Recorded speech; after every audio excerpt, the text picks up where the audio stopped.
There is an aspect of storytelling that is the dark side of storytelling.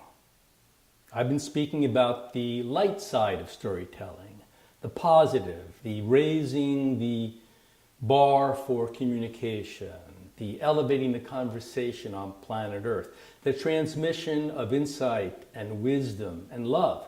That's the good stuff. But we live in a world of duality. There is a dark side to storytelling that I want you to be aware of, because we are all subject to it, both as listeners and as tellers. And the dark side of storytelling kicks in when the storyteller actually has an ego-driven purpose for telling the story. In other words, they want to manipulate their audience, they want to deceive their audience, or they want to control their audience. That's what I refer to as the dark side of storytelling. Let me give you a few examples. Advertising. Nothing wrong with advertising. Somebody has a product or a service, they want other people to know about it, so they communicate it with a TV commercial, a radio commercial, a magazine ad, or on the internet. That's fine. But when the advertising is false or deceptive, when it's ruled by the need to control the mind of the buyer in ways that the buyer is not aware of, whether it's subliminal or playing on their psyche or psychology to get them to buy a product that they really don't need, that is one aspect of the dark side of storytelling. Years ago, advertisers actually communicated the fact to people, and it was believed that smoking was actually good for you. That's the case they built. Obviously, smoking is not good for you. We know that now. But in the 50s, we didn't know that. But the advertisers, deceiving, manipulating, controlling, used their art form through storytelling to get people to do something that wasn't such a good outcome. So that's one form.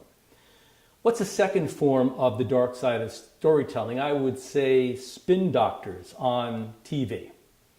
You listen to the president or a politician give his or her presentation, their keynote, their State of the Union, their rap, and immediately the spin doctors take over. They start interpreting what you just heard. They start telling you what that person meant. They start putting a story in your head before you can even make sense of the story you listened to from the source. So there's manipulation and control happening with spin doctors. A third version of the dark side of storytelling would be called revisionist history. If you look at the history of America, the history books talk about the westward ho and settlers coming to look for a new world and religious freedom. Go to the coast and find new lands, the spirit of adventure. No one talks about the destruction of so many Native American Indians and the stealing of their land. Okay? The history books tell a different story. Native Americans, if you ask them what happened in the early days, their history is very different.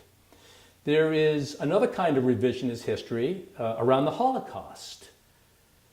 Millions of people died in the Holocaust, and millions of people were affected by people that died in the Holocaust. But there is actually a movement afoot that is debunking the Holocaust and telling a story that actually the Nazis did not exterminate 6 million Jews, but in fact just deported them. And there are now thousands of people that believe that. They believe the story. Okay? Story is powerful. It puts an image in the mind. It puts a memory that you don't even have in your head, and it gets you to believe something that doesn't actually exist. So, as a human being, you have a choice. When you tell stories, are you telling a story to uplift, to ignite, to elevate, to inform? Or are you telling a story to deceive or control? The last version of this is, think of a husband and a wife having an argument.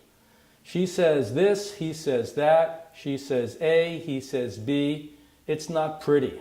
She has one story about what happened, and the husband has another story of what happened. She goes to her friends to make her case. She tells her story, and her friends not in agreement. He goes to his friends, tells his story, and his friends not in agreement. The same series of events interpreted in two different ways. So story is powerful.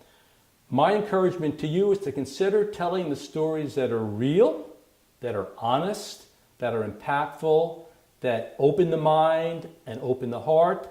And if you find yourself ever going to the dark side, telling stories to manipulate, control, or deceive, pause. That is not what's needed on planet Earth right now. We need stories that raise the bar for consciousness, awareness, and love.